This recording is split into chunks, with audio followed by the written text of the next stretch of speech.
Okay, here we are, pod number 78. You know what it is, the 4Bs brought to you by the usual suspects, Mr. All-In, aka the $1 trillion man, Dr. Evil 10%, aka the People's Champ, myself, Sir Neverlook, aka the Excellence of Execution, and surprise, surprise, the 4Bs are not joined by Mrs. No-Show. But who cares about that? We got loads of stuff going on. We did have a bet. We did have a bet, didn't we, whether Mrs. No-Show would be back before. We don't care about Mrs. No-Show. We don't care. We're moving on. So on the show, what's she done to hurt you? Not show up like fucking ever. Yeah, every week, literally gets the most airtime of anything, any topic on this entire pod, and never here. So true. You need to show up to be talked about. Otherwise, go fuck yourself. So this week we've got breaking news: SBF arrested. We've also got some good FTX news when CZ goes in, exposes some things about Kevin Leary. But then we've got some breaking news about Binance themselves. They've paused withdrawals of USDC, literally hours before we're recording right now. Yeah. Jack Dorsey is in Kenya. The petrodollar is falling as China seek to do some big oil deals in the Middle East. We've got crypto people dying all over the place. We've got FUD of the week, inflation of the week. And of course, we're just going to leave it this week on the Twitter files.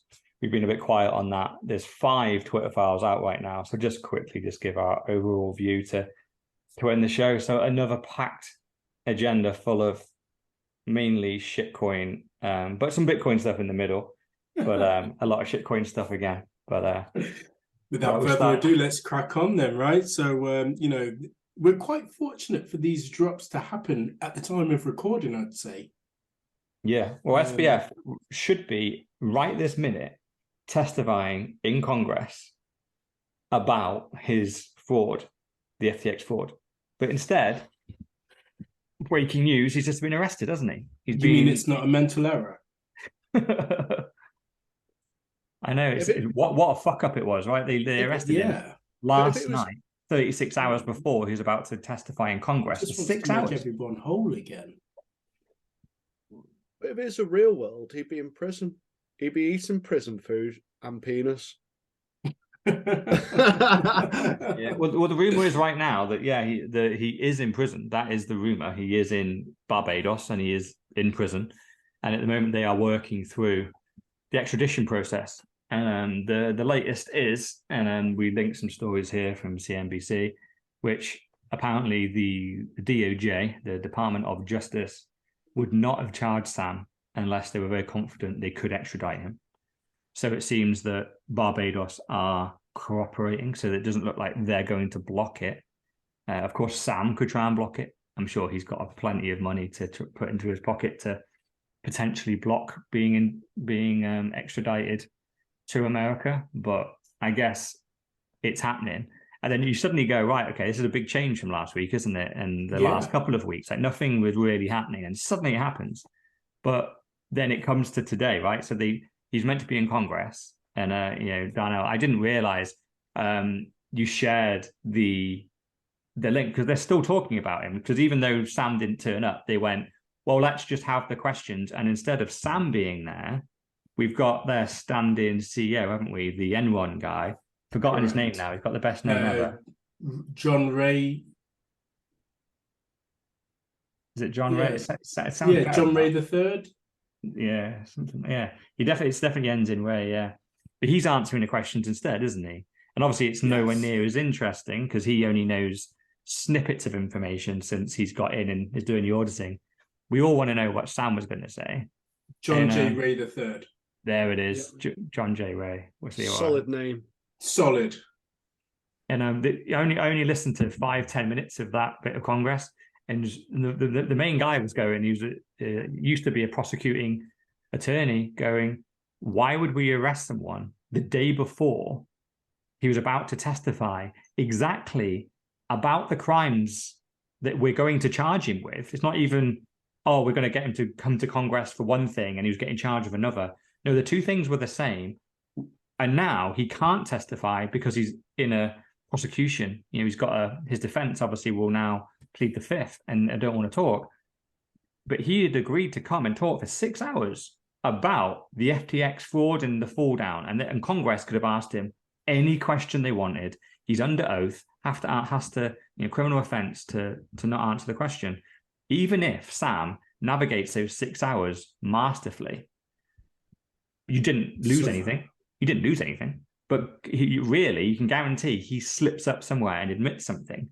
So then suddenly the thing you're charging him with, which is securities fraud and stealing investor funds, money laundering, just about every financial crime under the sun.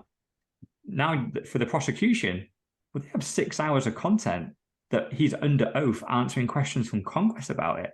That would have been invaluable in the prosecution. But for the sake of one day, they decided to lose that. It doesn't make. But why do you think they did it? Well, because in reality, the only real, because the thing is, like, you try and get in there and try and like steel man their argument and go, oh, maybe it was a flight risk, maybe he was going to leave. It's like, I can't. None of them really hold any water. Really, it's the people in control and in power were worried Sam was going to let something slip about his ties with the regulatory bodies and with government, and they were terrified he was going to throw someone under the bus. How he was, totally unconnected, but it was how he was sending money to Ukraine through crypto for the government. But he was also the second largest donator to the Democrat Party. Completely unrelated, those 2 points, by the way. Coincidence. But yeah, it was just a coincidence that he was arrested just before, obviously, all of this was about to happen.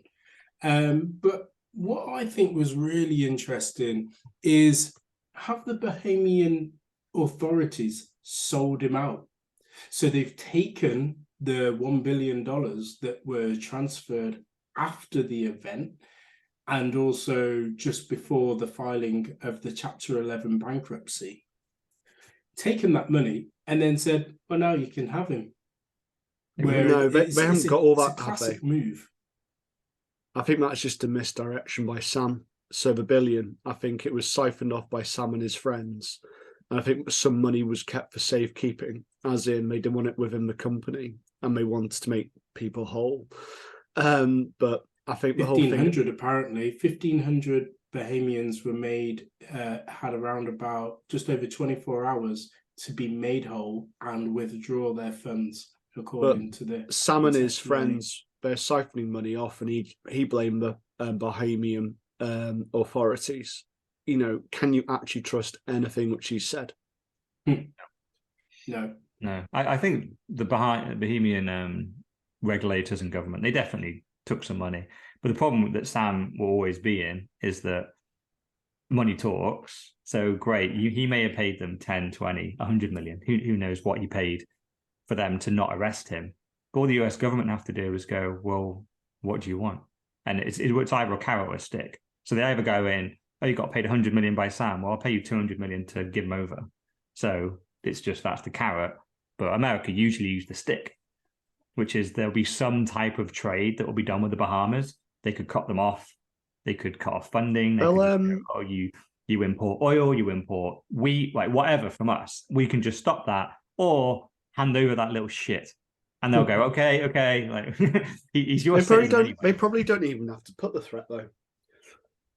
They probably they'll always know that the threat's there. Yeah, they probably give aid to every company to make sure that they're doing what the US wants, since the US can ultimately print as much as it wants. So every year, Bahamas, whatever countries nearby, Trinidad, Haiti, they'll all get like this financial aid every year, which is pretty much do what we tell you. Yeah. And pretty much every country in the world will get that as well. It's why the UK's we give aid to China and India, don't we? Their economies are much stronger than ours, and it's just like we give it to them to sweeten them so they'll do business with us. Yeah. It's hush money for the elite. Yeah. What I was also interested about in terms of the hearings is that it was around fraud of the companies, like the Sequoias of this world, that gave money. It wasn't necessarily for the everyday man, although that was brought up as well in terms of the targeting of certain communities, i.e. the Black and Latino communities. And the targeting. Yeah. So it literally said in the, and again, I only caught the last maybe 10, 15 minutes, that they purposefully targeted those communities when they've looked through the books, that it was a higher proportion of those ethnic minorities. You know why that is, though, don't you? Yeah. It's because in reality, they are a proportion of essentially the unbanked. So if they just signed up for a US regulated exchange, they wouldn't have passed KYC and AML. But if you go offshore to Binance or FTX, their onboarding process is much lighter, so you're straight in. So that's what regulation really does. It's another example of why it's so bad, because. But it's not targeted. It's offering a service which that's the person that said it was saying it with using it as trying to say that they're so predatory. They're going after minorities and stuff. Like, they weren't, because when you go through it, like, was FTX going after dumb people and stuff, or people that are very poor, like minorities and all that kind of stuff? You know, a little bit like say OneCoin. So the OneCoin scam. They went after the uneducated, didn't they? Yeah, they went after like load of communities that didn't have access to the internet and all that. They genuinely went after people that were uneducated and very, very poor in the middle of nowhere. And so that's why no one had ever heard of them when they went up, because anyone on the internet would have been able to call them out. FTX didn't do that. FTX were all over Twitter. It's like it's all the Americans were on there and all trading, and just everyone was having a good time. But yeah, that was one senator. They always try and bring race and minorities into everything, just because it just hits harder. But yeah, your point is a good one, because I think on last week's show, I was wondering what they were going to charge him with. That was the biggest problem, because Sam has said that the US version of FTX is solvent, and he thinks all customers can have their funds. All you got to do is open withdrawals, and FTX US is fine. But his claim is FTX International, that's bankrupt, all the money's gone. So you've got to unravel that claim first, because at the moment, as a US kind of Department of Justice, what are you charging him with? Because at the moment, it doesn't look like any US citizens have been hurt. According to Sam, you can unravel that claim, and the new CEO needs to go, is FTX US solvent like Sam says? It probably isn't. But until you've categorically proven that, you can't charge him with it. But what you can charge him with is FTX as a company has gone to zero. So the $1 billion worth of funding he did raise from Sequoia, all the huge VC firms in America, he did defraud them. So 100%. That's what they've charged him with. And I would imagine once he lands, they'll then start charging with a whole host of other stuff. But I'll also bring up the fact that there was another thing that they raised as well. Mind blank. I'll come back to it. But there was something really key that they said as this was it. His belief that if he was able to get funding, that he would be able to get the business started up again, which was just a complete lie once again. And I think it would not really would have potentially, it would have meant that an investor would have had to have cleared the debts, so put good money after bad, and then pump more money in just to keep the business afloat and running. Well, is that something that you're ready to do, Dr. Evil? 10%. Remember, no, because I don't your mantra was you would do no more than 10% in Bitcoin, and we know you've done a lot more. A hell of a lot. Let's not tell the wife.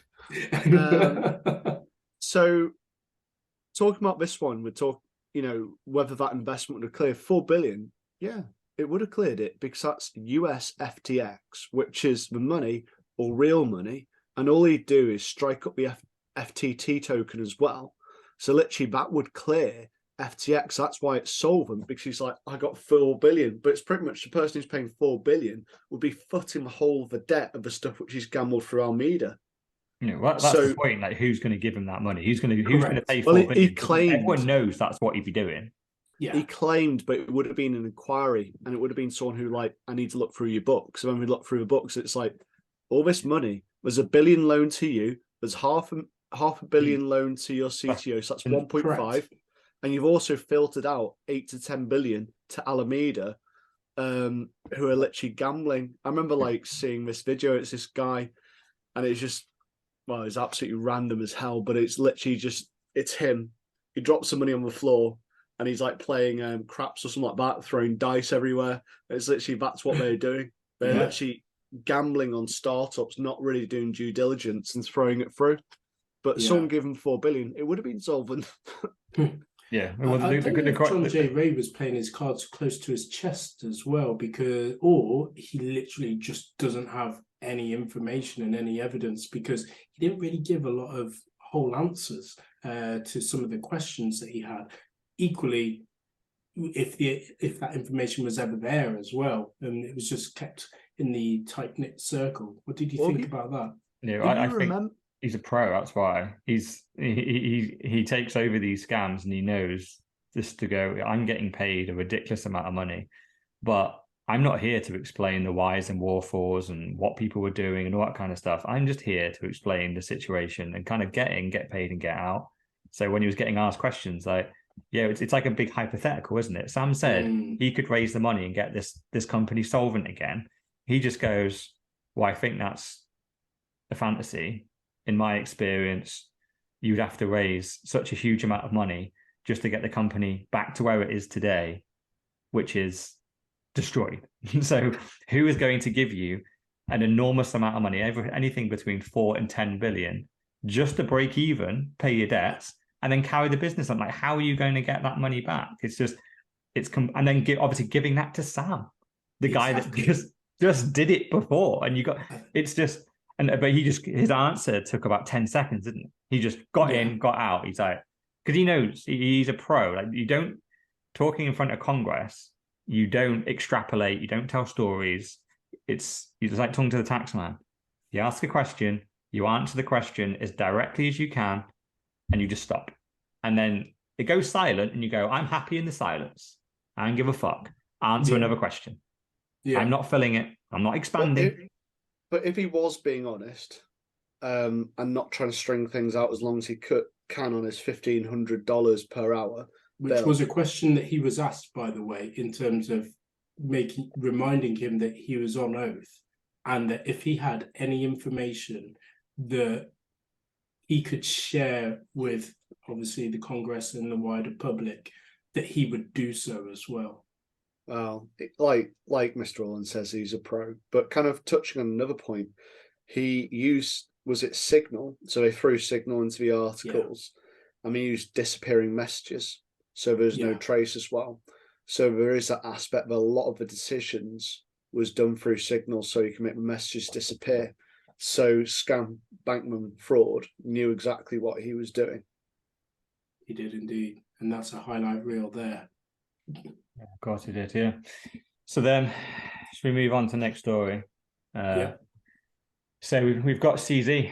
CZ comes into it to the next two stories. So he throws Kevin O'Leary under the bus, who's otherwise known as Mr. Wonderful. He's off Shark Tank, got a big mouth, came into crypto a couple of years ago, thinks he's better than Bitcoin. And we should remind people as well that Kevin O'Leary was anti-Bitcoin prior to now being pro-Bitcoin, pro-cryptocurrency. He's not pro-Bitcoin. He's pro-shitcoin, isn't he? Yeah, he is pro-shitcoin all the way, to be fair. You're right. But you know, in the background, he will only be, well, he will have an element of Bitcoin. He knows it.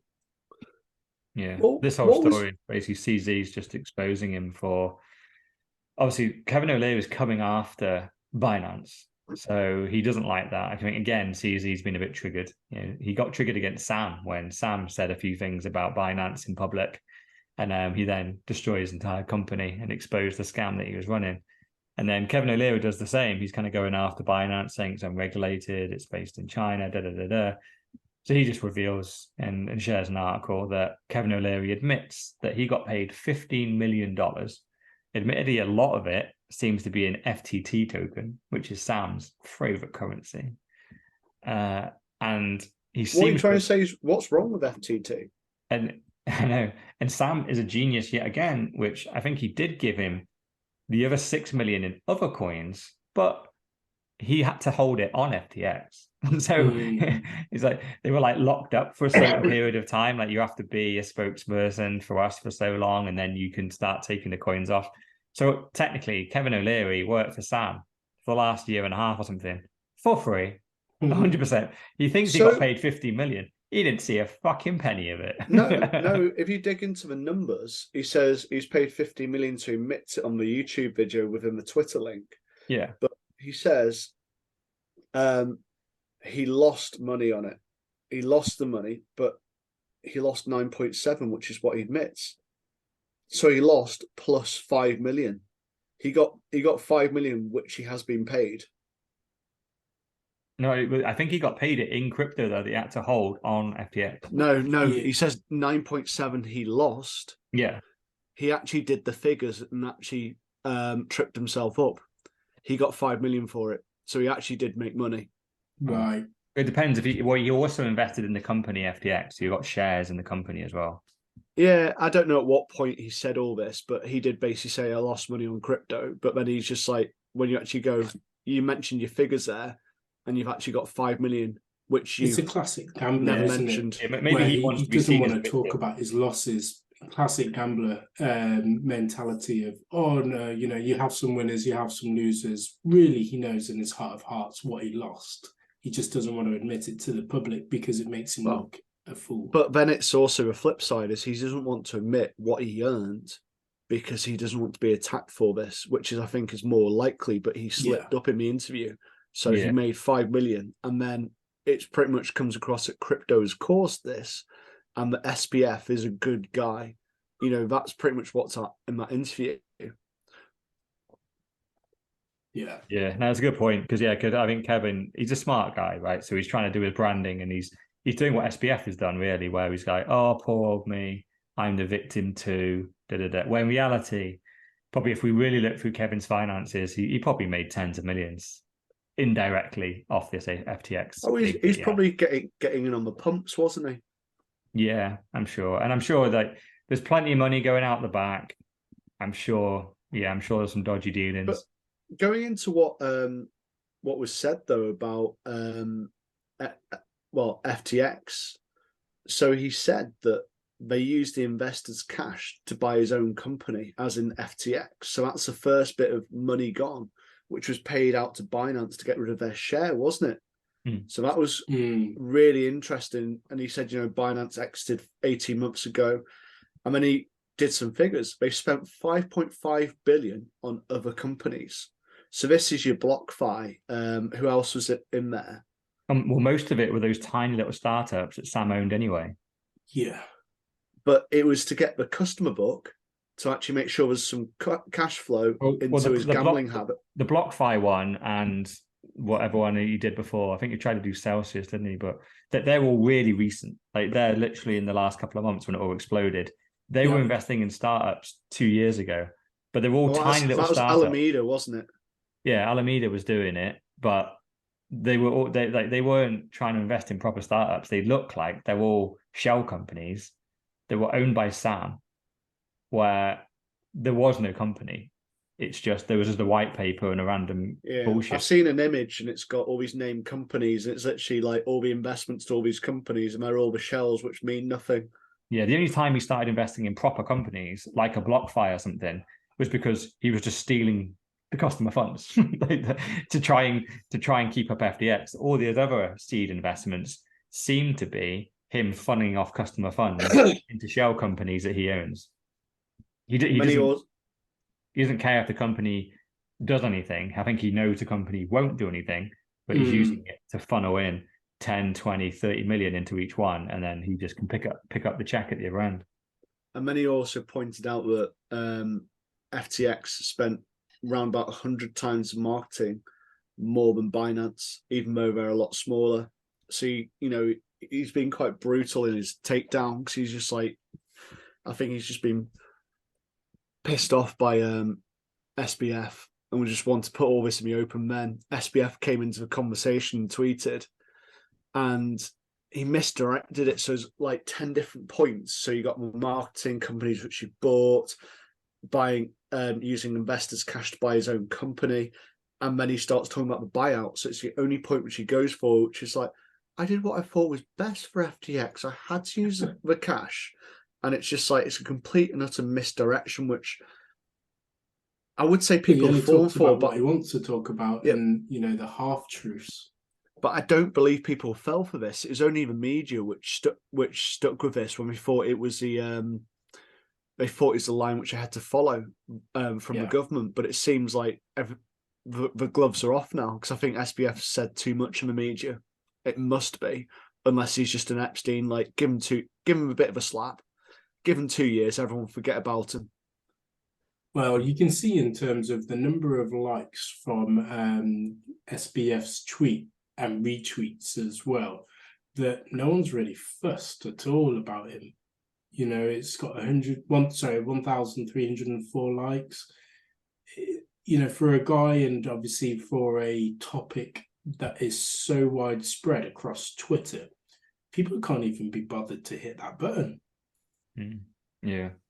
I think Sam's this is just his MO, right? He gets attacked with 10 solid points, and then he will respond with he'll find a slight chink in the armor on one of them, and that's what he'll dedicate his entire answer for 10 minutes will be on the slight error in one of your points, and he'll be correct probably on the point that he's talking about. Yeah, you go, well, hold on, that was a tiny part of point 7.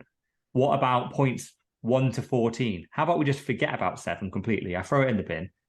1 to 14. How about the rest of them? And that's when he runs off into the corner and says, "I don't have the data for that. I'm still trying to look for it, or I'm shut off from access to those systems." Blah blah blah blah. We know really. He's a pathological liar. I think this is, I watch enough true crime and stuff, and these serial killers and people that go off.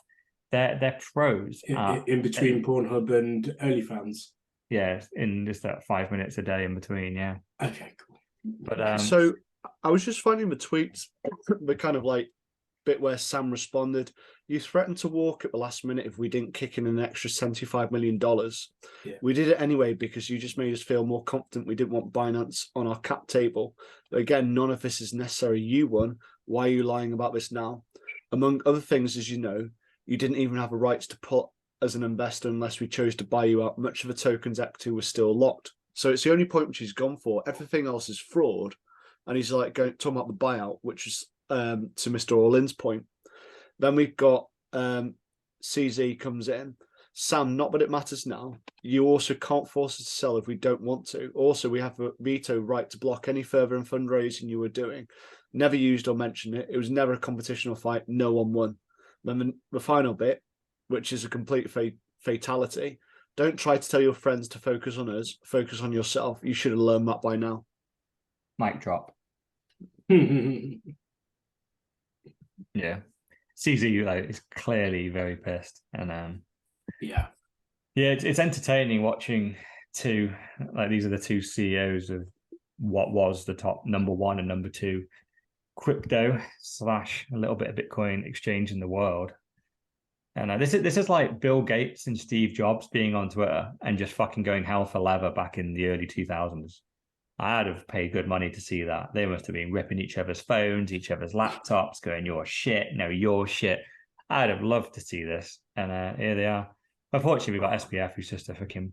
His tweets are just purely entertaining. I think CZ, I would like to think in his analysis here, I can kind of feel some integrity. I think he is coming from a place of, he isn't just purely misdirecting. I think he is actually kind of unveiling some of the truth.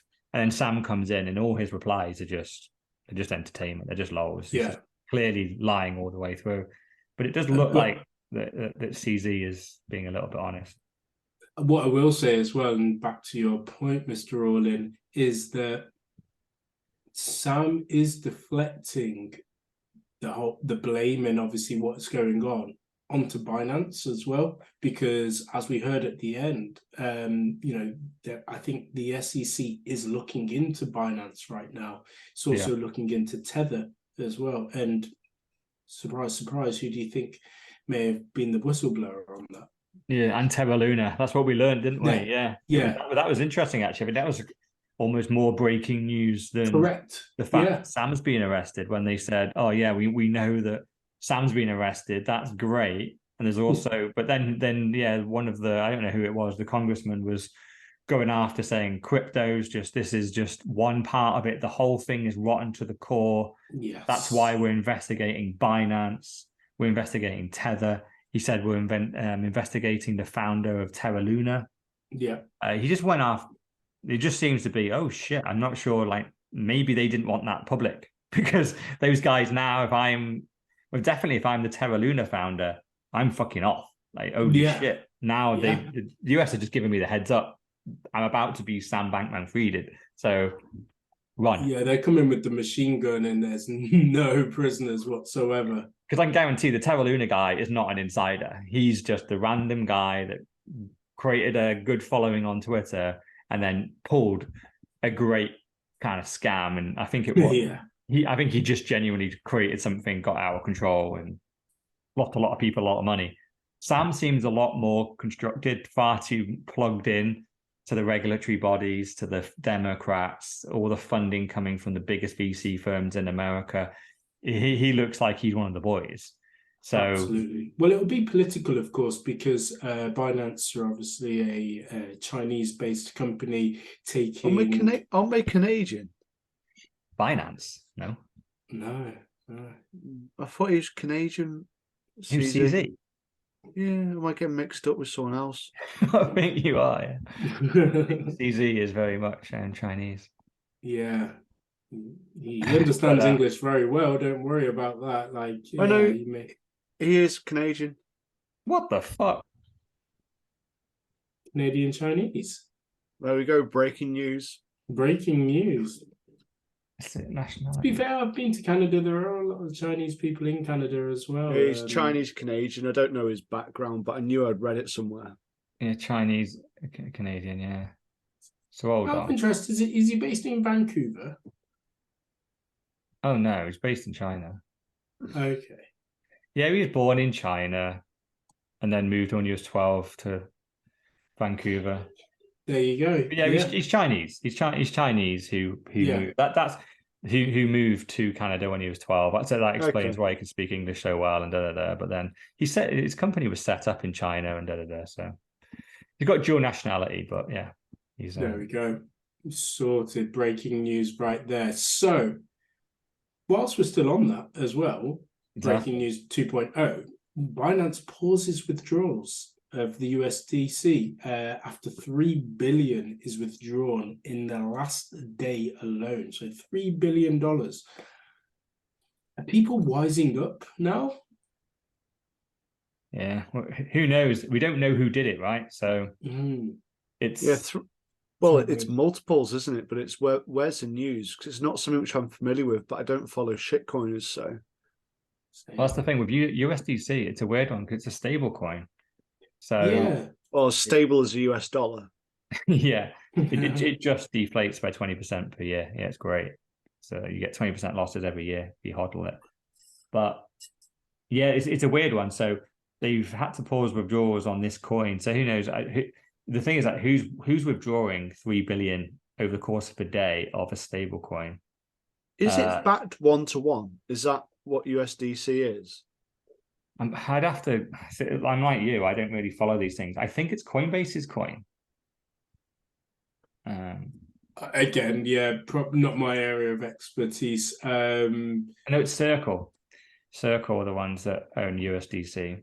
Yeah, it's backed by cash. It's saying. So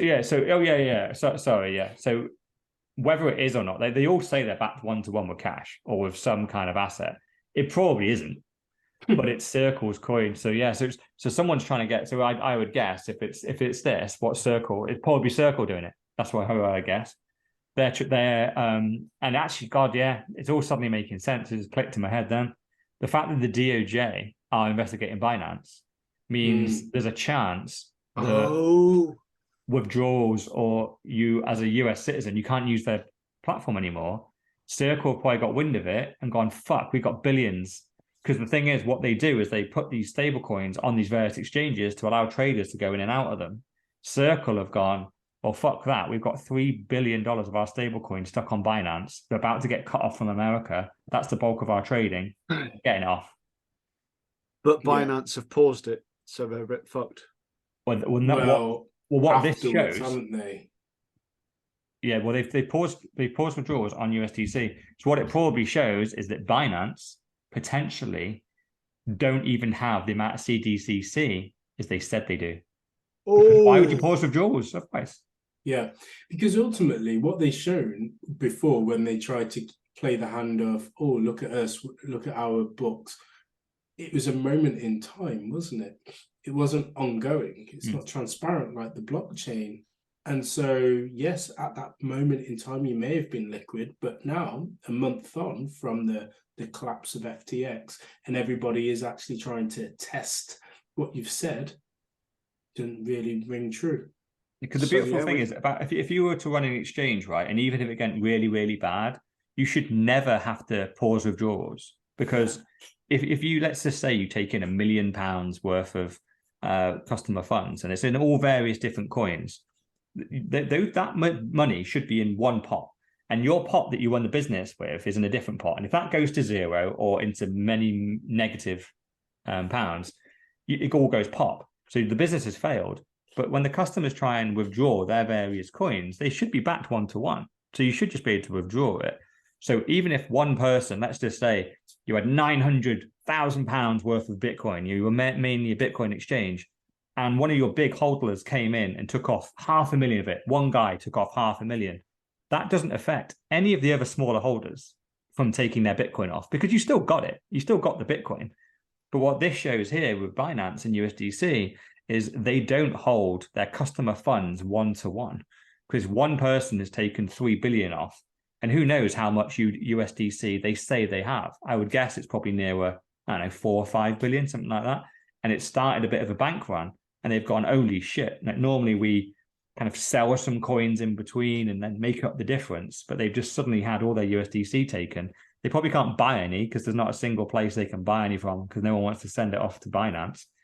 And then so suddenly they've got a load of customers trying to withdraw USDC and they've just got to go, we've got to pause it because the real reason is they don't have any.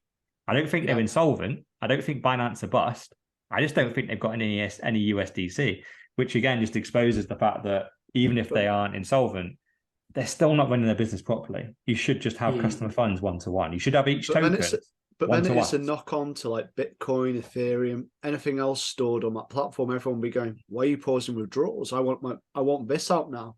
And so it is a bank run. And it's, have they got enough assets to cover every single asset on the platform is the question. We're probably about to find out. Because if I held any Bitcoin, if I was a moron and held money on Bitcoin on Binance right now, I'm withdrawing it. But you are a moron. You're a moron, do you say? No, I said, but you are a moron. Yeah, I do have some Bitcoin on Binance. I need to get it off. But I think this is, I suppose, looking at the flip side is if Binance goes, that is surely going to put Bitcoin under 10K, isn't it? It's going to be a big slide because it is the big player, even though it's Binance, it's a shitcoin arena. It's still got that impact on Bitcoin. Yeah. Well, the thing is, like, since this news, right? So since last week, we've gone up about $1,000. Yeah, I was going to say the price right now, even though I am Sir Neverlook, is actually increased. We've had a high that is, from what I've seen over the last month, which has been the highest high at £14,500. Yeah, in dollars, we're about 16. We're high 16s last week, and then we're high 17s this week in dollars. I do think if Binance were to fail, undoubtedly they're going to have a shit ton of Bitcoin. We probably would take a hit. Sub 10K. Yeah, that's my hope. The thing is, like, Binance predominantly, because I've looked into this, I've done some studies on the exchanges. Binance got their lead by listing shitcoins before any of the regulated exchanges would list them. Everyone else was listing shitcoins. They were taking months to do it, Binance's main USB was, we're going to list it first. Yeah. So the good thing is, if Binance do go down, then I think it's going to be mainly shitcoins. So if I was holding shitcoins right now with this news about my Binance, I'd be shitting it, because I have got some. Just bear with me. I think it's Compound. I know you got like your £2.86 or something. Oh no, I haven't got £2.86. Oh I wait, haven't you got went that through much. the whole sign-up process with Binance? No, I mean on my Coinbase account. So because they've merged Coinbase back into one, Okay, yeah. when I was looking through, I've got 0.00084 Compound. So I think it's when I did a shitcoin lesson and I was changing it back, the price fluctuated. So I ended up with this, and it's not even worth a penny. No, it's So just dust. Yeah, you're going to forever be hodling it. So it's whether I kind of like buy some Compound just to sell it, so I've got none, which I don't want to do, or I have to sit there being a shitcoiner. Yeah, I actually did that back in the day. I had some random coins, which I think, to be fair, I think I was actually buying them because I was a shitcoiner really early. And I think it was also the lessons. And yeah, the same thing happened to me. I had some dust of some random shitcoins, and they were just always sat there, and Coinbase would be sending me alerts about them. I'm like, for fuck's sake. Yeah. So I had to buy a $5 of each of them just to sell them back to Bitcoin, just so I could get rid of the dust, because it was annoying the shit out of me. So yeah, don't buy shitcoins, boys. It'll forever annoy you. Yeah, but everyone has a shitcoining beginning. Yeah, they do. Yeah, so we can be forgiven, but those were from free lessons, I'd like to point out. Yeah. So should we get to Bitcoin? We got Jack. Yeah, let's definitely get to Bitcoin. We've gone through SBF to death, more shitcoin, Binance. Let's talk about someone that's doing some good in the world of Bitcoin, which is Jack Dorsey, currently in Kenya, bringing power in and using the excess to mine Bitcoin. So as we know, Jack Dorsey was previously the CEO of Twitter, then flipped and kind of created the company Block. And Block's whole kind of ethos is around bringing Bitcoin to the masses, and specifically the unbanked. So yeah, here he is. So one of the comments which I picked out was so someone, I think he's called FinTweet, said hydropower is great, wasting on Bitcoin is not. I'm sure that Kenya Village could have higher returns and a quality of life on that energy by using it for manufacturing or household applications, ignoring the fact that this is probably wasted energy. And these people are on the arse end of nowhere, so they probably can't do manufacturing because they can't transport it. And then also, it's the fact that they're getting something for nothing. They're contributing to another financial economy. And if they want to, they can hold the Bitcoin, they can sell it. And then there's also the fact if they're villages in the arsehole of nowhere, then they could even have a Lightning wallet. They could have a bank account, which they've probably never had. Exactly. And I think he completely misses the point that I'm pretty sure, obviously Jack is quite short on his text here, but it sounds like he put the power in himself. The main reason he put this hydropower in was to power the village. So the village has the energy they need. And then with the excess, he's hooked up a mining facility to mine Bitcoin and do all that. So literally, the Bitcoin mining bit, it's only the excess. And there was no energy there before Jack. Jack went and put the power in.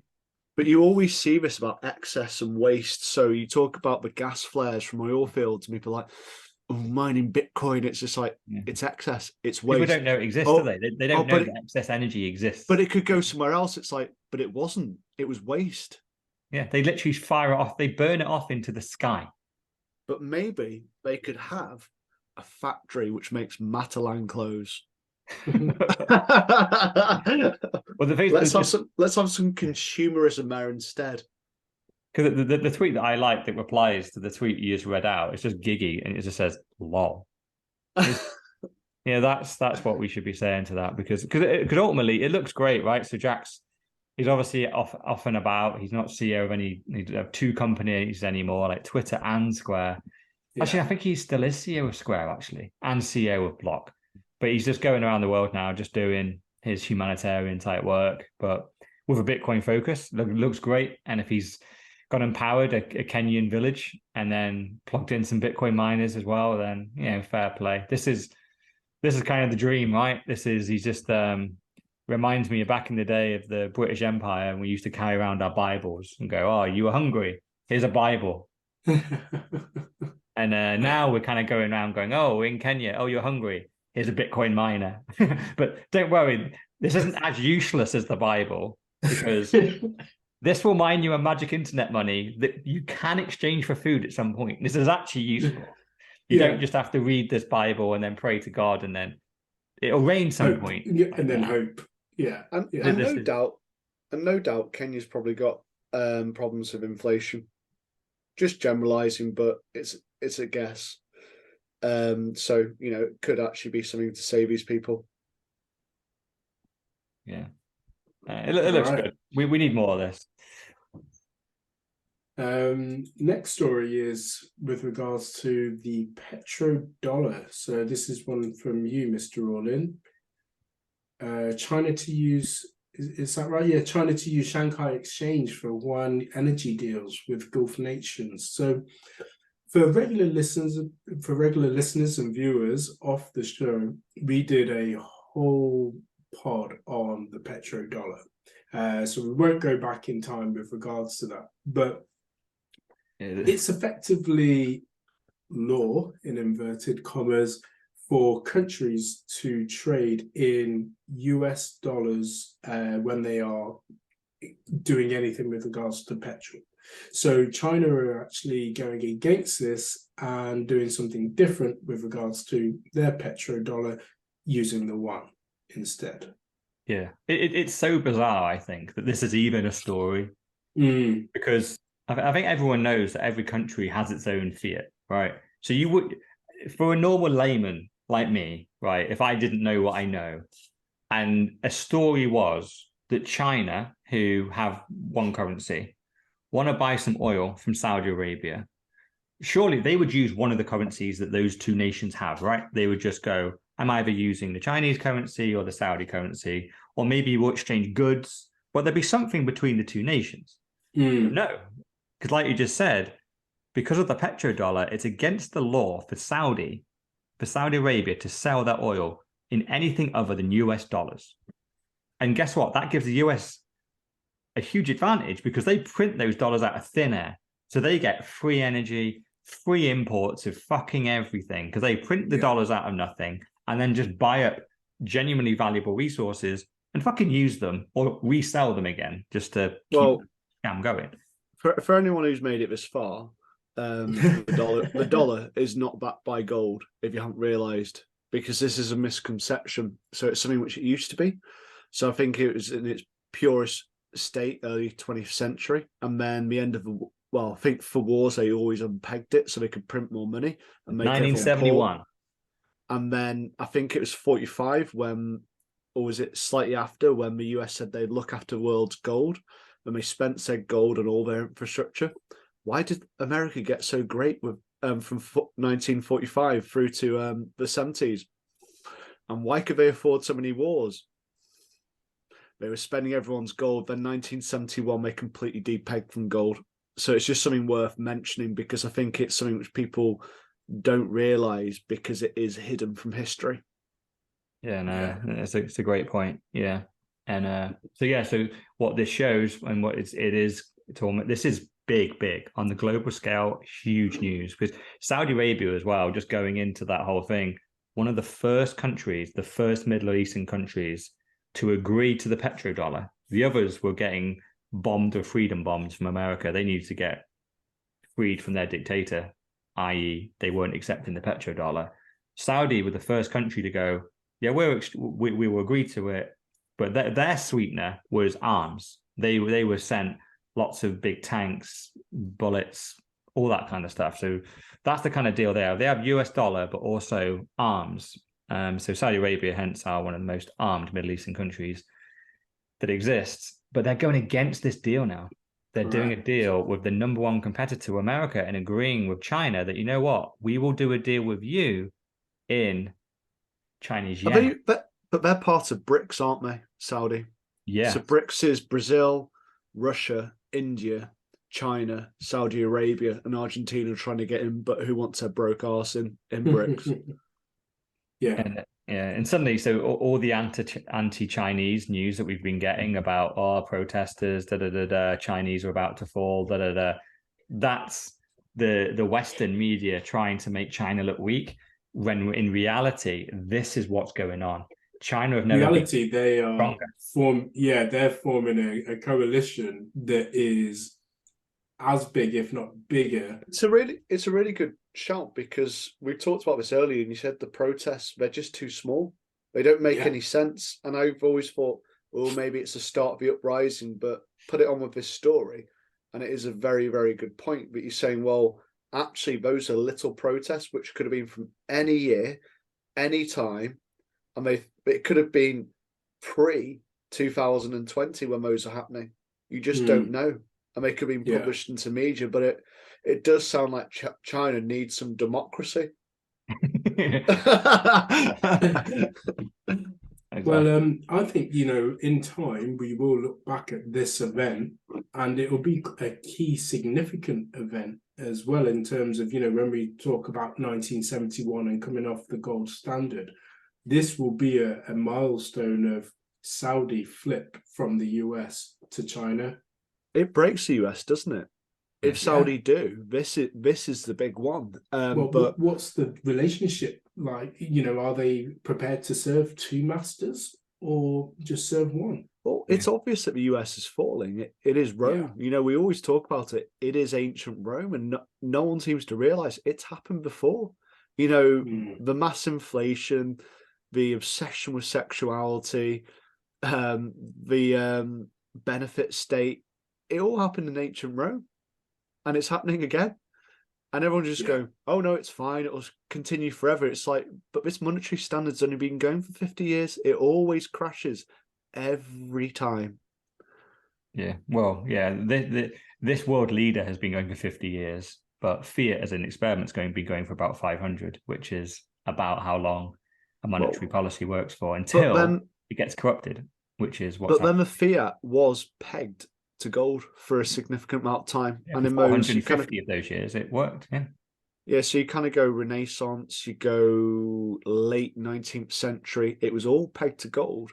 And it's funny, I suppose it's going into Seyfedin, Fiat Stanley talks about the innovations which were made during these time periods, when the fact that people knew how much they had to spend, how much things cost, versus now when it is creating consumer goods. Like we talk about the next great invention being a consumer good, the next iPhone, the next Nintendo Switch, whatever it is, it's always a consumer good, or the next pair of Yeezys. It's not things which are breaking ground anymore. Yeah, well, the monetary kind of systems fail for pretty much just two reasons: either the world moves on, or corruption. And in most instances of money, it's just that the world moved on. We did. You can go into the bartering, shells, beads. They all fell because the world moved on. There was better forms of sound money.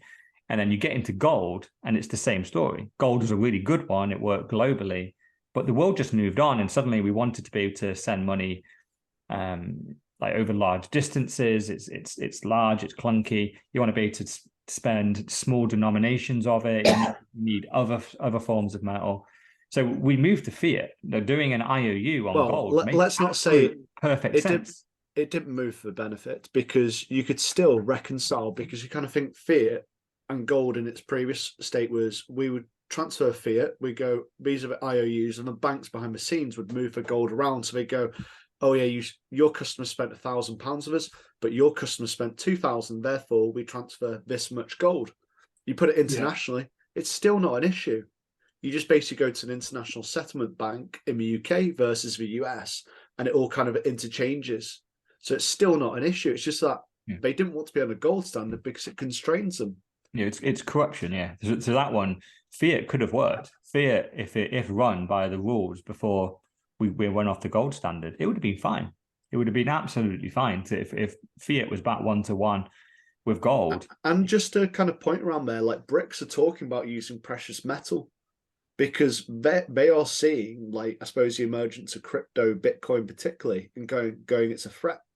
So they are talking about using precious metals as backing their currency, because they were talking about a single currency. Well, they've been, well, not secretly, but over the last like decades, buying gold.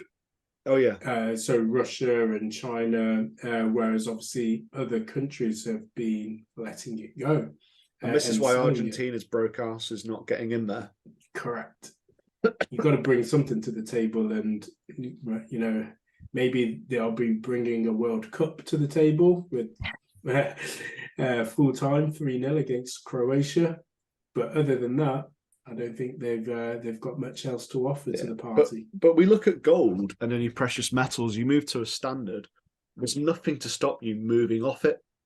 So there's always a chance that they will devalue it, like depeg it. Oh, there's a COVID outbreak, there's I don't know, a NITS outbreak.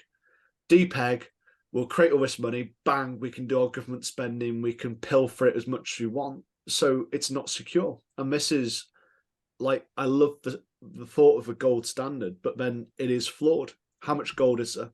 How much was found in Uganda a couple of months ago? Was it 40% extra? If we mine my asteroid, we could 10x the supply of gold within the world. So it's not secure, and that's why code is security. The world moved on, yeah. The world moved on. Like, gold, not only did it not work as a currency, it's now not scarce. We now can find it all over the place. It's lasted over time, but we know it's not very good over space in terms of, you know, we've got a digital currency.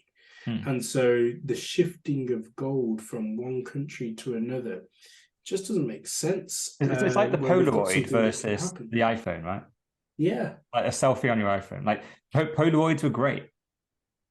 Yeah, great. Yeah, you don't have to print it out, but you have to be there. If I wanted to send it to you or whatever, you'd have to put it in an envelope. Now I have the iPhone, I can take a picture, because iPhones were designed with the internet in mind. Bitcoin was designed with the internet in mind. It was you can't have a kind of a groundbreaking evolution and a massive innovation of connectedness and like the internet, and then anything before that will not be very efficient on that new thing because it was designed with the old systems in mind. Whereas once the internet exists, now it opens everyone's brains up and goes, oh wow, what can we build on top of these rails? Because no one could imagine the internet before the internet happened. And then once it's here, obviously Satoshi, it's 20 years after the internet exists, he builds the internet, money for the internet. But so once it was built, they said it was shit. Well, of course, like every other invention as well that was, you know, belittled at the beginning of its infancy. Do you know what else was belittled as well? What's that? Cars. Trains as well. So I'm listening to the failure of nations at the moment, and countries are just like, no, don't want it because it threatened them. And it's the same with anything; it threatens. Trains, planes, cars, you name it. The TV. Like, why do you want to watch that plywood box? Yeah, there's no programs on it. Like, why would you buy a car? There's no roads. There's no petrol stations. Horses are great. Horses are brilliant. You can feed your horse anywhere, and there's stables all over the place. You go, it's a fad. It's the same. And guess who was saying that? It's the people that own the fucking horses, wasn't it? Like it's the blacksmiths. Yeah. Why would BlackRock and JP Morgan say that Bitcoin is no good? It's almost like they own shares in all the governments and companies that are fiat backed, but no, it's probably because they've just got a really good opinion. Yes, because Bitcoin boils the oceans. And even if it does use renewables, it could have been used for manufacturing consumer goods like Alexas.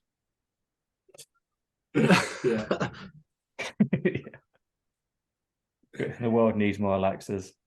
And those little like birds which dip in the water and go back up and down could have been used as the engine for that. Oh man. I was listening to a podcast actually where the new CEO of Amazon, obviously that took over Jeff Bezos, talking about Alexas, and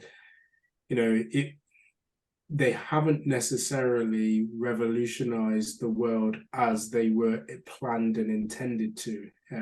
Obviously, they lost the company a lot of money because we were supposed to be ordering everything off Alexas instead of just asking it what the time is and turn the radio on. You should be controlling your whole house with your Alexa. It pretty much is. It's a timer for cooking, and it's a radio. Yeah. Yes, yeah. The whole Internet of Things connected house just hasn't really happened, has it? It's a little bit like the metaverse. Sounds great in theory, but it's got to fucking work and be there, hasn't it? Like, yeah. And I think the problem with the Alexa is like, literally, I still don't know what it's meant to do. I don't even know what they're trying to do, really. Because I unplugged mine. I got it just as an experiment because I always like to buy the latest tech and then see if I could build an app for it and go, could I leverage this new platform for something? They're going to open it up. It's going to be the new app store, And I got it, and I think I was using it as a timer, and I was just setting it for 15 minutes. And one time it went to 50. It misheard me. And so the alarm didn't go off, and then I fucking burnt whatever was in the oven. And I went, it's not even good as a timer. Because it doesn't even do that, because occasionally it mishears me. If I do it on my phone, I don't put 50 in instead of 15. So, well, the original. It doesn't surprise me that business unit is going under in Amazon. It doesn't surprise me. The original thing was you would be buying Amazon goods through Alexa. So that was the connection. But it doesn't make any sense, does it? Because every time you want to take a little look, like, what's the price of that good now? I'm not going to trust fucking Amazon to go, oh yeah, like I always like that toilet roll. Just send it me whenever you got some. Like, number one, how often do I fucking need toilet roll? I don't even know. So fucking Amazon doesn't. And if I do, has the price doubled? Are they going to check? Like, it doesn't make any sense, does it? It's just doesn't make any sense. It's just nah. But anyway, let's move on. We've massively got diverted. So there's some people in crypto dying. We've had 3 in a couple of weeks.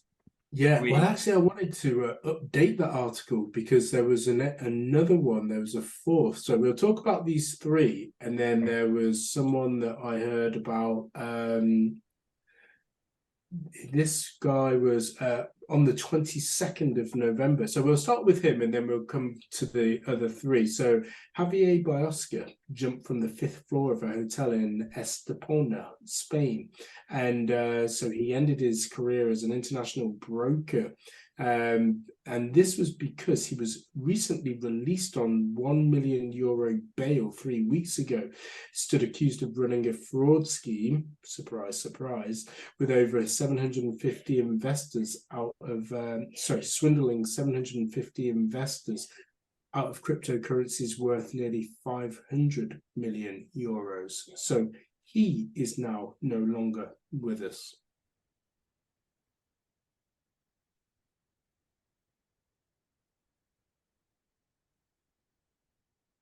You want to go on to the other 3? Yeah. Keep going. So then we've got the leader of Amber Group. So this guy was only 29. Died at the age of 30. So this was, I'm going to probably mispronounce his name, but Tiantian Kulanda, effectively known as TT, who co-founded Amber Group, and he passed away in his sleep at age 30.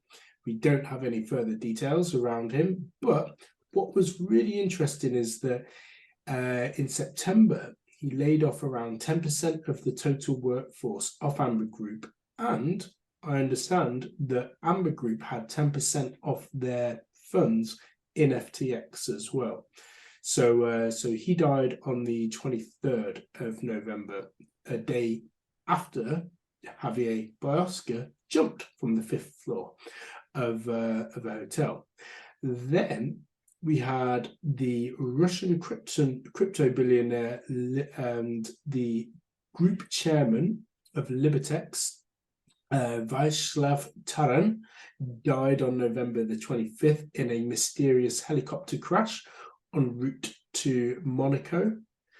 And then there was one more who was crypto millionaire Nikolai Mushigin, who died drowning in Puerto Rico, and he was only 29. And this was really suspicious because it was a couple of hours just before he posted a tweet saying that the CIA and Mossad were after him. They tried and are trying to state that he had mental health problems and that his family said that he was mentally ill. But there you have it. 4 people, 3 under 30, and then one 53-year-old who died in the chopper. Is it getting weird? No, it's fine. Okay. Nothing to see here, just massive coincidences. That last one as well, like his Twitter handle is @delete_shitcoin. And his last tweet ever was the CIA and Mossad and pedo elite are running some kind of sex trafficking, entrapment, blackmail ring out of Puerto Rico and Caribbean islands. They're going to frame me with a laptop planted by my ex-girlfriend who was a spy. They will torture me to death. The next day, he drowns. So I must admit, I don't really know what to make of this. I don't see any connection. No, I don't see any connection. Well, the problem is, right, like I guess like it looks dodgy, right? These are all rich guys, and I think some of them might be connected to that.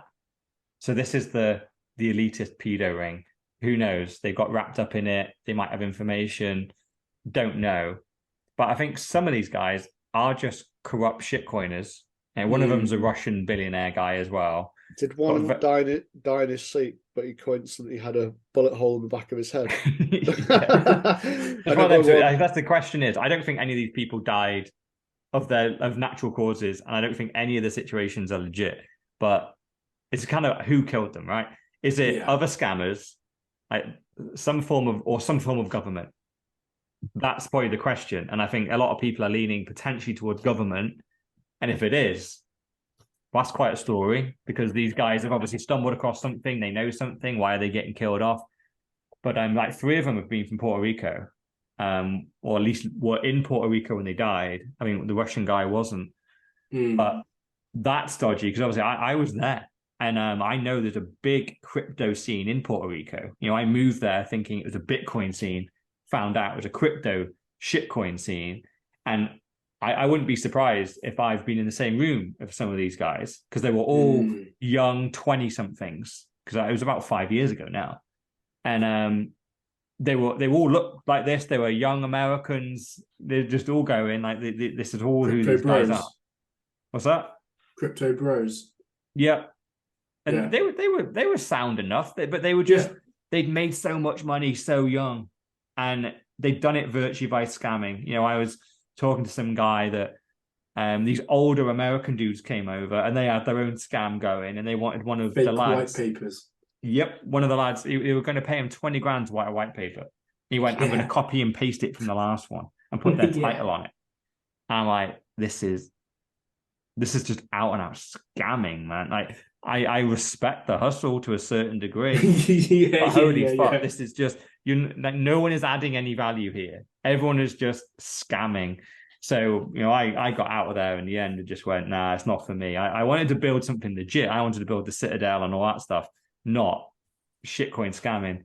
And it doesn't surprise me that now that we're in a bear market, that these scams have now started to obviously unravel. I wouldn't be surprised if a lot of people owed a lot of money.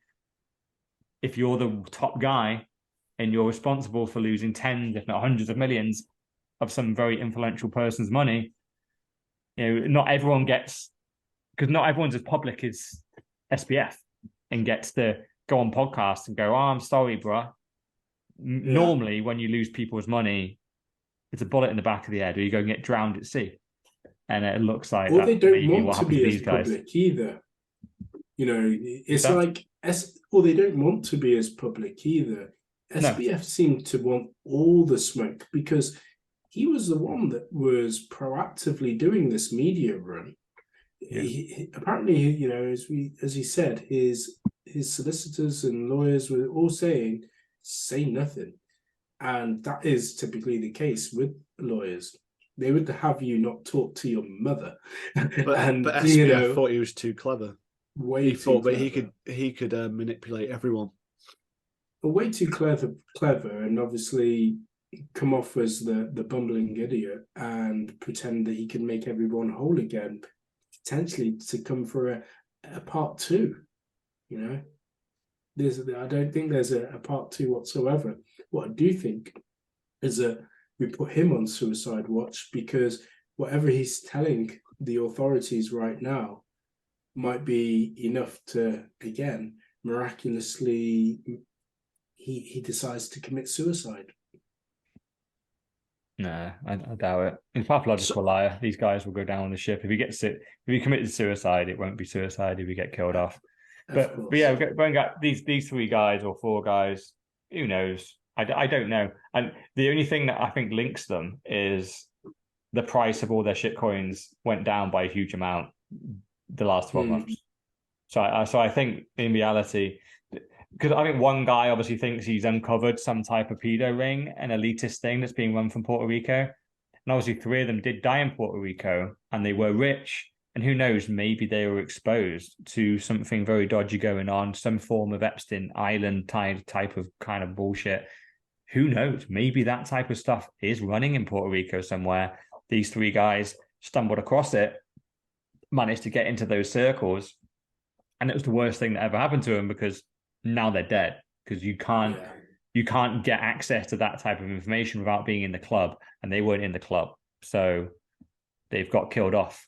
That seems to be Twitter's theory. Twitter's theory is they stumbled across something they shouldn't have stumbled across.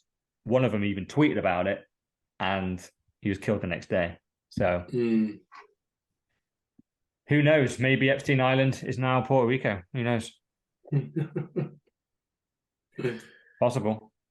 Right. Next story. We're on to, am I right? FUD of the week? We are indeed. FUD of the week. FUD of the week. Okay, so another politician goes after Bitcoin. And as you just mentioned, Dr. Evil 10%, it's on energy. Do you want to cover this one? Oh, it's a lovely article. So he starts it off. What happens when smoke and mirrors burn the planet? That's a good one. You fucking dickhead. Bitcoin requires ever-increasing amounts of electricity to power its mining and validation operations, which in turn leads to more greenhouse gas emissions. So let's start with this one. So it requires ever-increasing amounts of electricity. No, it doesn't. We've talked about this numerous times. If there's more miners, but the Bitcoin network can be secured with the same amount of miners, even if the usage goes up. So it's not a true statement, and then which in turn leads to more greenhouse gas emissions. No, 60% of Bitcoin is mined using renewables, and it is estimated to become carbon negative by 2025. How has something become carbon negative? Because it starts using waste on things like gas flares from oil fields, which we covered earlier. So that's his first statement, ripped apart. Bitcoin now uses the equivalent of roughly half the global banking sector's electricity use and is on track to overtake the industry's usage within 2 years. So I'll start off just saying, no, it doesn't. We've seen the tables, and it uses less than the US uses for tumble dryers. But the 2 years, probably Mr. All-In, do you want to say about the fact that it is on track to overtake the industry's usage within 2 years? Oh, I love their little dumbass graphs that just go like have 1 point and then a second point, and they go, this line goes on forever because I am. And they don't realize that no, Bitcoin has gone from 0 energy use to in 2022 some energy use, which is tiny. And all they've done is gone, oh, look, let's just draw a line. And it keeps going up, doesn't it? No.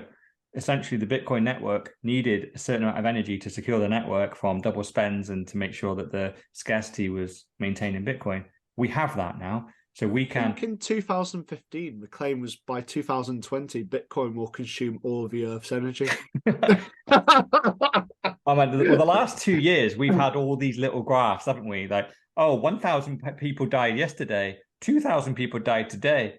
This time next week, we're all dead. You're like, shut up. Shut up. like, you're an idiot. This is just like, you do realize that graphs go up and then plateau off occasionally. And that's what's happening to Bitcoin. That's that the energy in Bitcoin has taken probably the last 12, 13 years. But in reality, probably actually the amount of energy being used in Bitcoin, I don't think it's massively gone up in the last 5. So it probably took about 10 years, 8 years to realize how much energy Bitcoin needed. And now we've just plateaued. So yeah, whenever they extrapolate the amount of energy Bitcoin's about to use, they are clearly lying. And it's the amount of energy we use today is probably going to be roughly about the amount of energy Bitcoin uses in 50 years' time. The next point, I was just going to say the next point, which is a big one, well, you could say it's big. In November, I attended the COP27 Global Climate Change Summit in Egypt. By private jet. This is the one which had a record amount of private jets. COP26 was held, I think, in Glasgow. And that had a record amount of private jets. So they tried to fudge the figures, but it was shown by people tracking planes. It's around about 800 private jets flew into COP27. So these people telling you you're using too much energy are flying in on private jet. They'll probably then have a holiday on their private yacht. So a private yacht, which I love quoting, within an hour of a private yacht being on idle, it'll probably use more fuel than you do within a whole year. And most people will be in my private yacht probably for 26 weeks of the year. So think about that. They are using more energy than thousands of people. Private jets are using more energy than hundreds of thousands of people will in their lifetime. But you are bad through wanting a secure, sound money. You're very naughty. Go back to using your fiat, and then you'll start using the CBDC coin when we say the time is nigh. What else have we got in here? Wasteful by design, proof of work. Digital currencies rely on hugely energy-intensive calculations that strain electrical grids and burn through computers, creating tons of electronic waste.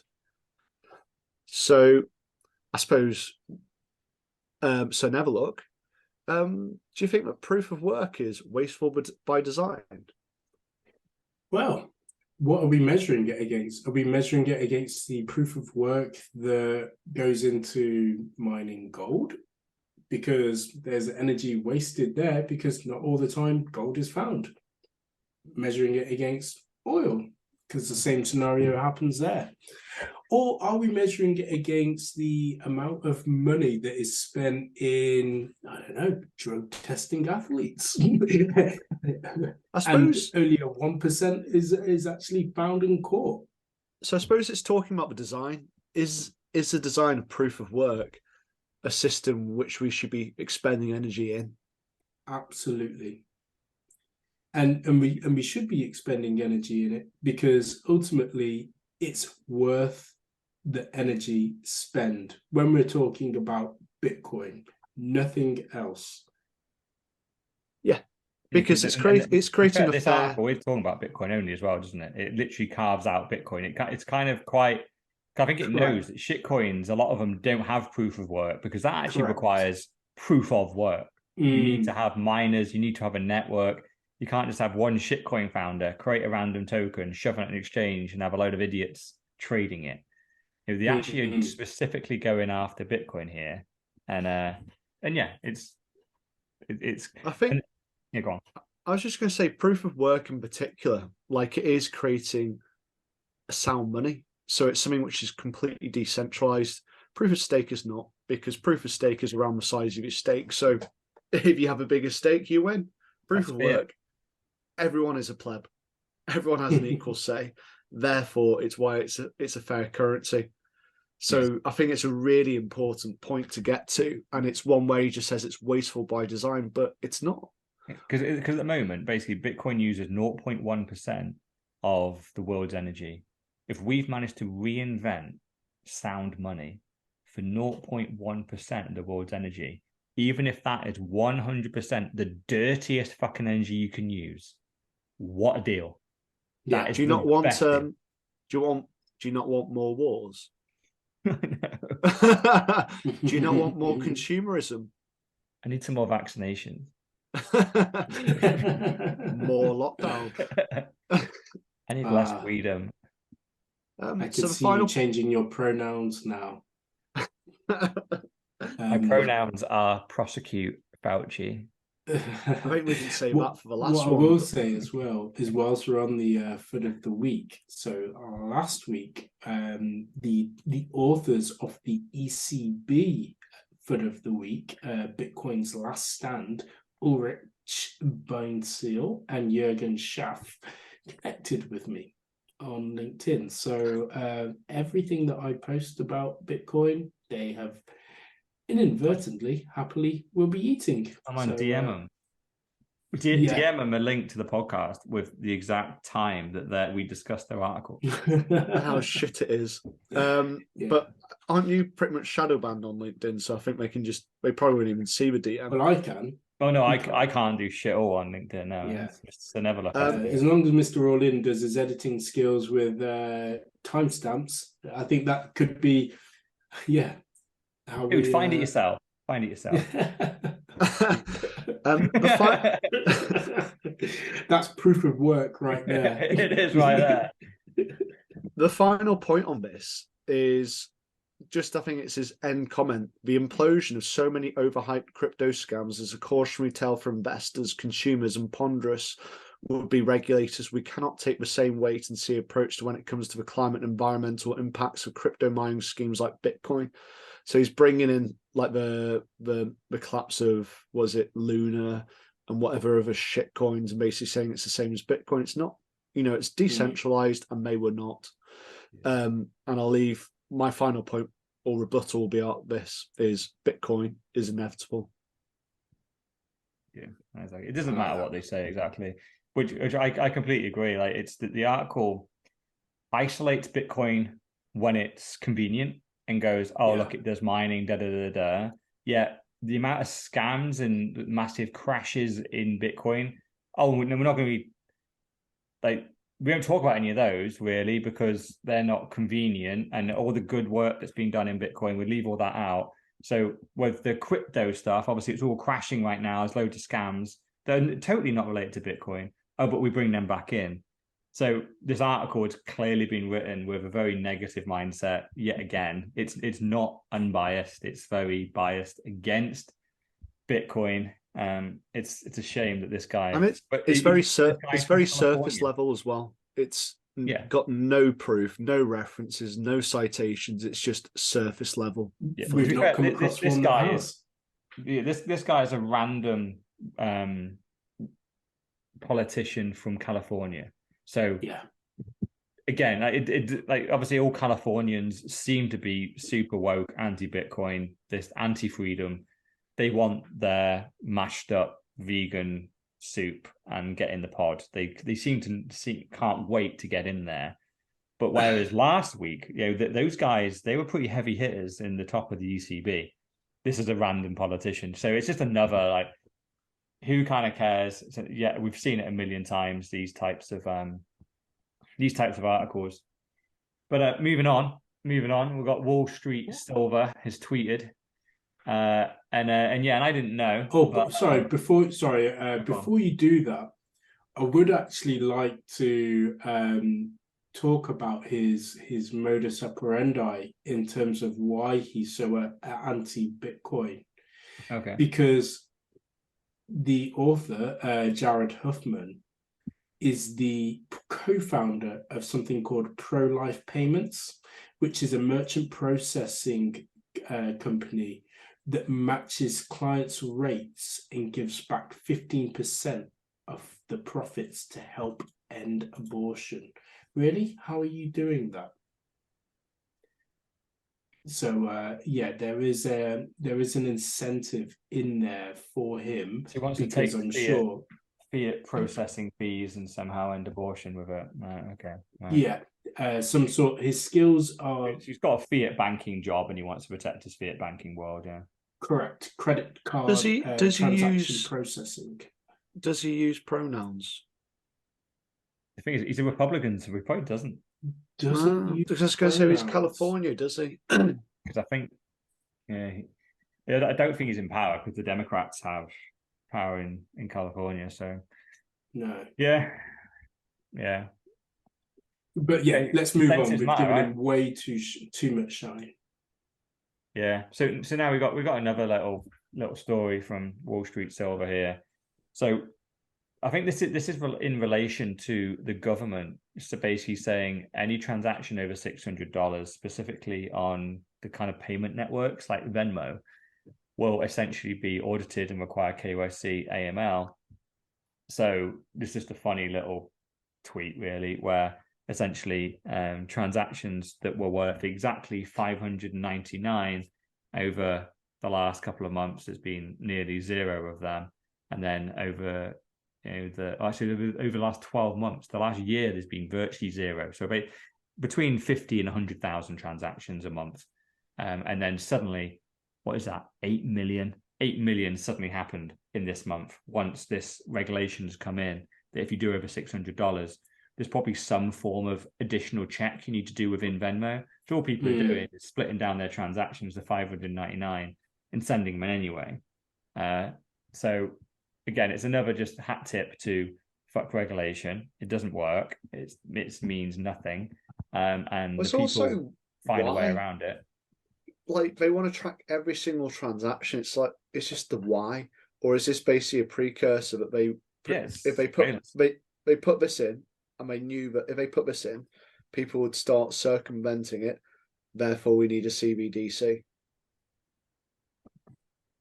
Yeah, surveillance, isn't it? Yeah. And yeah, and it just arcs back to, because the next tweet that I linked was just people like linking it back to inflation to go, look, that this $600 back in 1970, that would have been $78.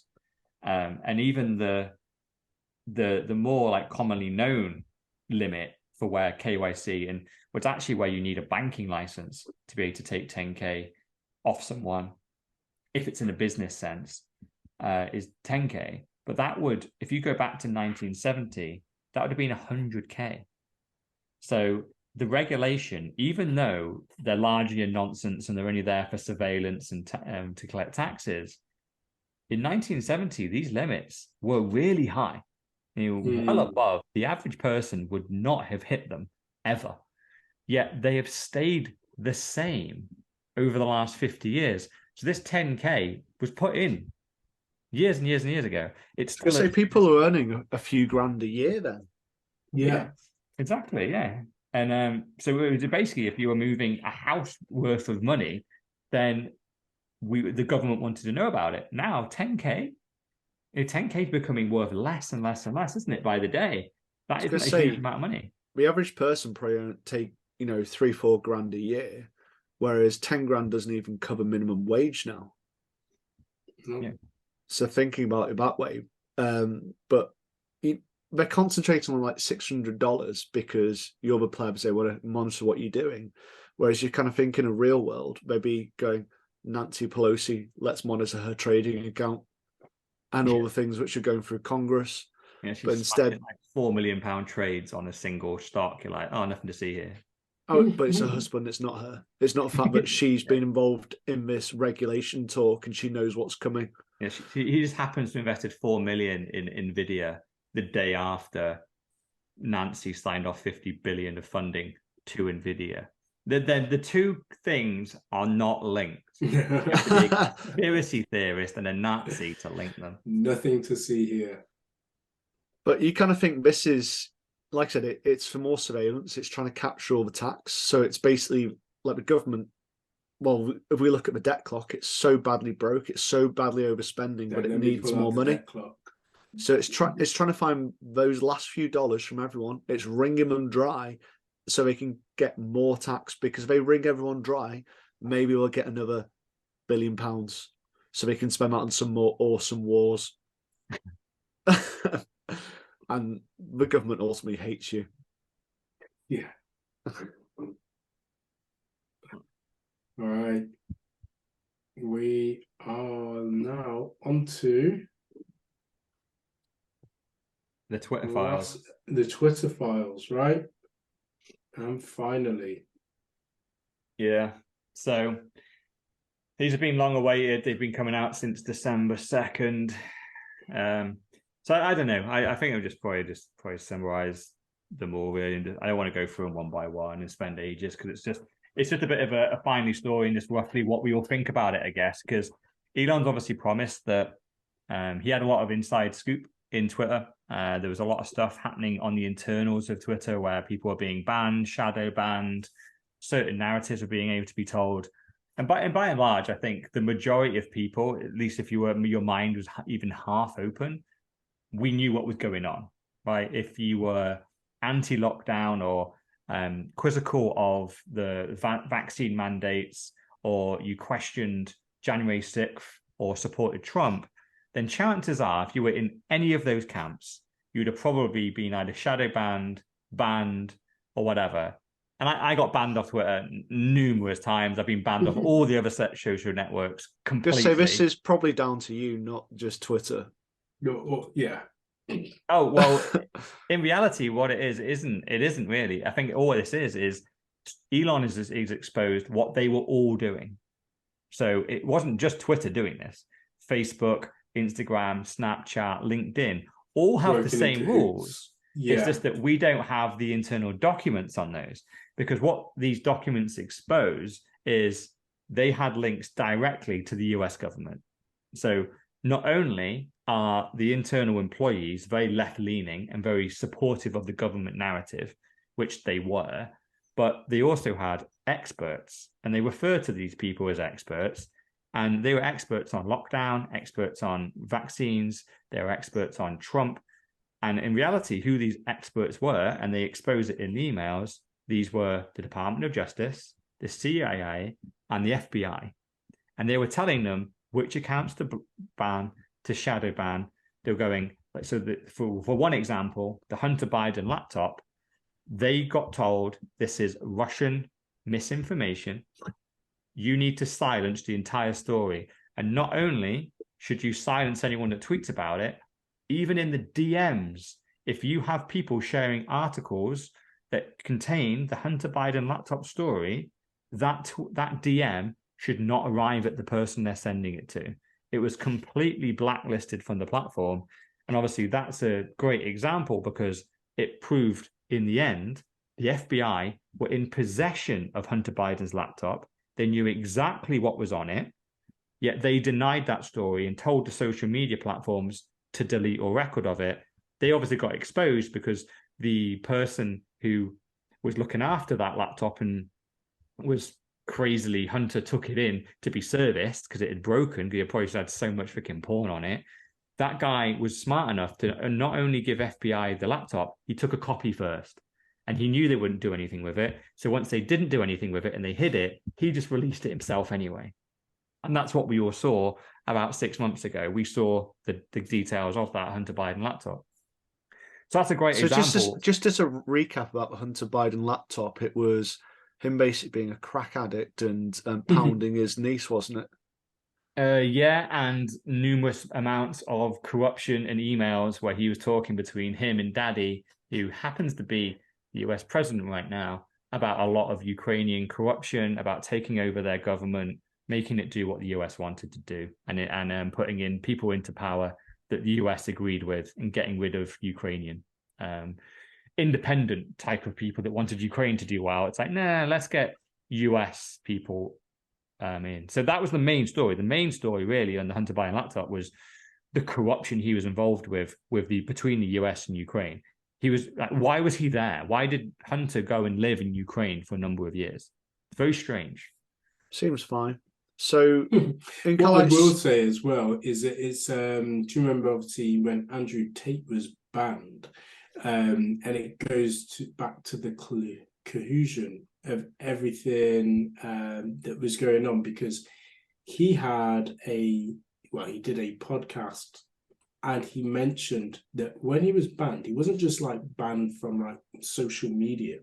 So Meta closed his account down, and Twitter and Facebook and TikTok, but he was also banned all at the same time, like boom, boom, boom, boom, boom, from Airbnb. Uber blocked him as well. And it just goes, oh, he also mentioned Stripe and Discord. And all of these things just happened all at once. And so from what I've seen and read from those Twitter files is that everybody talks to everybody. And again, these rules that they've got, that they've made up, if you don't play by them, they have the power to be able to just shut you off like that. And by everyone, by the way, you mean the US government. The US government is behind every single big company in the world. And when they decide that you've crossed the line on one of the platforms, then they just send an email to all of the major companies to go off. Because it happened to Trump. Like, literally, what happened to Andrew Tate, who by and large is just a social media guy. We don't really know still why Andrew Tate was banned. Because he was getting too big with a male following. But what were their reasons for banning him there? What was like the official reason? I think it was like misogyny of women or something like that. Whereas they've got the leader of what do you call it? The ISIS. ISIS, yeah, on Twitter. Yeah, of course. He's literally beheaded 4 women this week himself. He's fine. He's fine. Yeah, it's all right. But Andrew Tate says, like, pick a really strong woman to be your wife, and that's just too offensive. Yeah. But it happened to Trump, right? Trump didn't get banned from Twitter first, and then Facebook a week later, and then Snapchat. It all happened within the same 24 hours. So we all knew this anyway. We knew that the US government controls the town square, which is all social media. And when you cross the line, they put the flag up and go, you need to delete this guy. And if you don't, they have them by the balls. And they go, you are now committing some form of treason, or we could cut you off. We could regulate you. We might break you up as a company. We might suddenly see you as a monopoly now. So we already knew all this. This is why I think the Twitter files in reality haven't really had as big an impact probably as Elon would have wanted, because we're not really learning anything new. This is everything that probably the majority of people reading this stuff already knew it. Like, oh yeah, it just confirms. Yeah. Now we've got the receipts, but yeah, exactly. It's kind of like I didn't really need the receipts to know it was happening, because when something happens 50 times in a row, you go, I'm pretty sure why this happened 50 times in a row, because it's always the same people, right? It's always the people that are talking out against government. It doesn't take a genius to go, I think the people banning these people are working for the government. That's probably why they don't like all these anti-government people. So, absolutely. I remember, I read one of the tweets. It was, the guy who used to do a radio show, was it on LBC or something like that in the UK? He was a former terrorist, and he's the one who just, went to town, and they tried to take him off all of his shows, but he's got a cult following now. And he talks about a few people who Twitter employed, so former basic intelligence people, and were kind of like units which a normal person wouldn't know existed, and they've all just disappeared from Twitter now as well since Elon's come in. Yeah.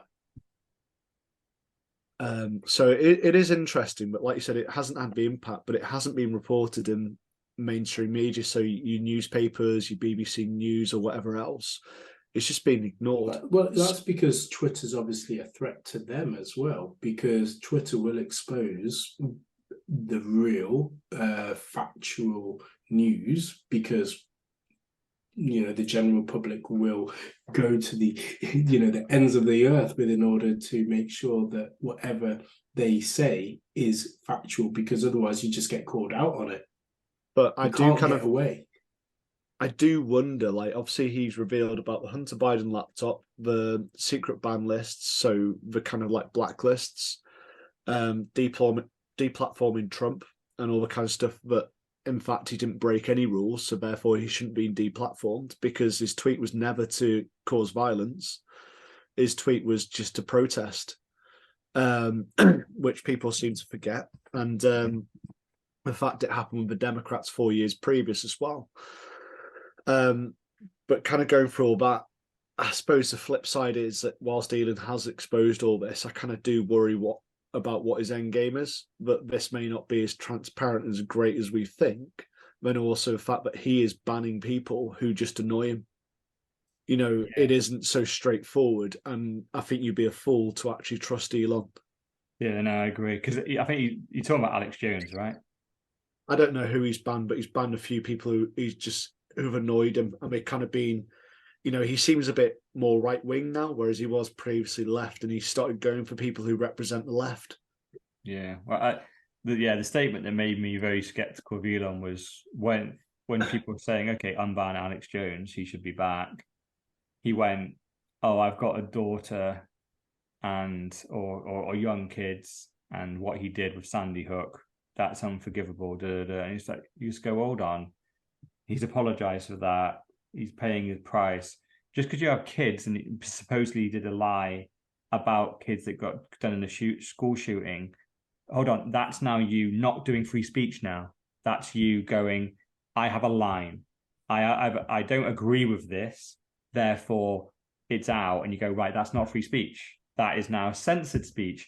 Your line of censoring is further back than what it was, but you still have a line. So it isn't free speech. You have to go, what specifically is against the law of what Alex Jones said? Not that you have kids and you didn't want your kids to be involved in a school shooting and he made light of one. That's just opinion. And anyone should be able to joke about school shootings and allowed to say it. You might not like it, but you should be allowed to say it, because that's free speech. You can block them yourself or whatever, but as a platform, you should be allowed to say it. So yeah, that was the first sign that I saw of Elon. And he banned Kanye West as well, didn't he? Ye. Yeah. He came back, didn't he? Came back, and then he went on some Jewish rant and then got banned again. Yeah. I kind of look at the whole Kanye West and think it's, he's obviously talking about Soros, but then he generalized all the Jews, and everyone, when you're being anti-Semitic, and he doubled down on the Jews, not saying, hey, I was talking about George Soros. Yeah, the elite Jews. Like he's getting confused. Like it just happens to be that the majority of people that control our governments, our banks, our media, our health services happen to be, there's a high percentage of Jews. Yeah, it was only a fact. But the problem is he didn't say it like I just said it. He goes, Jews are bad. Dude, no. Like of all the, I don't know, let's just say it's 1 billion Jews, there's probably only 1,000 that we need to care about. The other 99.9% of them have no fucking clue what's going on. They're just normal plebs like us, nice people that happen to be Jews. There's only 1,000 of them who are the little fuckers that are ruining the world and controlling the fiat system and running the WEF and multiple governments, media, and all that. And they're the puppet masters. They happen to be Jews. Yeah, I was going to say, the Jew bit is secondary. It's secondary to all those points. It's just like they happen to be or pretend to be. Yeah.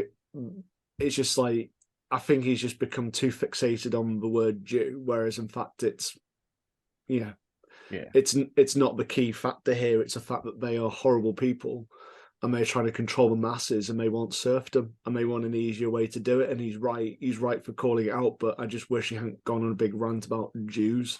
He's basically discredited himself. It's like going, oh, a load of the elite pedo ring guys, they've got moustaches and glasses, so let's just go after everyone with moustaches and glasses. Like, no, that's a characteristic that they actually have, but it's kind of irrelevant to the overall point. The overall point is they're pedophiles that run the world for their own financial gain. Let's concentrate on those two qualities and forget that they have mustaches. and Klausy. Well, today's podcast has been brought to you by the letter J for Jews. Brought to you by Mr. All In, aka the $1 Trillion Man. Also, Dr. Evil 10%, aka the People's Champ. Myself, Sir Neverlook, aka the Excellence of Execution. And we don't like to mention Mrs. No Show, but she never show. So if you've made it this far, well done. Peace out.